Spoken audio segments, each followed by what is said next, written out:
നാദാപുരത്ത് LKG വിദ്യാർത്ഥിനിയെ പീഡിപ്പിച്ച സംഭവത്തിൽ തെളിവ് നശിപ്പിക്കാൻ സ്കൂൾ അധികൃതർ ശ്രമിച്ചതായി കുട്ടിയുടെ പിതാവ്. പീഡന വിവരം അറിഞ്ഞ സ്കൂൾ അധികൃതർ വീട്ടിൽ വിവരം അറിയിക്കാതെ പെൺകുട്ടിയുടെ ശരീരം ഡെറ്റോൾ ഒഴിച്ച് കഴുകി വൃത്തിയാക്കി. ശരീരത്തിൽ മരക്കമ്പ് തട്ടി മുറിഞ്ഞതാണെന്ന് വീട്ടുകാരോട് പറയാൻ നിർദ്ദേശിച്ചതായും പിതാവ് റിപ്പോർട്ടറോട് വെളിപ്പെടുത്തി. Reporter exclusive. പീഡനത്തിനിരയായ കുഞ്ഞ് 1 മണിക്കൂറോളം ക്ലാസ് മുറിയിൽ ഇരുന്ന് കരഞ്ഞു. എന്നിട്ടും സംഭവം വീട്ടുകാരെയോ പോലീസിനെയോ അറിയിക്കുന്നതിന് പകരം തെളിവ് നശിപ്പിക്കാനാണ് സ്കൂൾ മാനേജ്മെന്റ് ശ്രമിച്ചതെന്ന് കുട്ടിയുടെ പിതാവ് പറയുന്നു. പെൺകുട്ടിയുടെ ശരീരം ഡെറ്റോൾ ഉപയോഗിച്ച് കഴുകി. ശരീരത്തിലുണ്ടായ മുറിവിനെക്കുറിച്ച് വീട്ടുകാർ ചോദിച്ചാൽ മരക്കമ്പ് തട്ടിയുണ്ടായതാണെന്ന് പറയാൻ കുട്ടിയെ പഠിപ്പിച്ചു. സംഭവം കഴിഞ്ഞതിന് ശേഷം ക്ലാസ് തീരുന്നവരെ കുട്ടി കരഞ്ഞുകൊണ്ടാണ് ക്ലാസ്സിലിരുന്നതെന്നാണ്. അത് കൂടാതെ കുട്ടീൻ്റെ അവർ കുളിപ്പിച്ചിരുന്നു. എന്തോ ഡെറ്റോൾ പോലുള്ള അങ്ങനെയുള്ള എന്തോ ഒരു ഇതുകൊണ്ട് അവർ കഴുകി വൃത്തിയാക്കിയിട്ടുണ്ട്.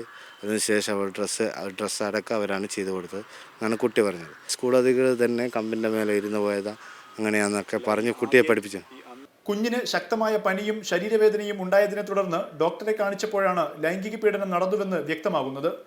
പരാതിയിൽ നിന്ന് പിൻവാങ്ങാൻ മാനേജ്മെന്റ് പണം വാഗ്ദാനം ചെയ്തു. അന്ന് തന്നെ ഈ പേരോട് അദ്രാം സക്കാഫി എന്നെ ഖത്തറിൽ വിളിച്ചിരുന്നു. അവിടെ വിളിച്ചിട്ട് അവർ പറഞ്ഞു നമുക്ക് എന്താ വേണ്ടതെന്ന് വെച്ചാൽ ചെയ്യാം.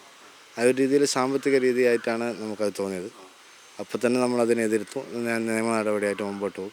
സ്കൂൾ അധികൃതർക്കെതിരെ താൻ പോലീസിൽ പരാതി നൽകിയിട്ടും ഇതുവരെ നടപടിയൊന്നും ഉണ്ടായിട്ടില്ലെന്നും പിതാവ് പറഞ്ഞു. ഞാൻ ഖത്തറിൽ നിന്ന് കൊടുത്ത കംപ്ലൈൻറ്റ് പ്രകാരം മാനേജ്മെൻറ്റിൻ്റെയും സ്കൂളിൻ്റെയും പേരിലാണ് ഞാൻ കംപ്ലൈൻറ്റ് ചെയ്തത്.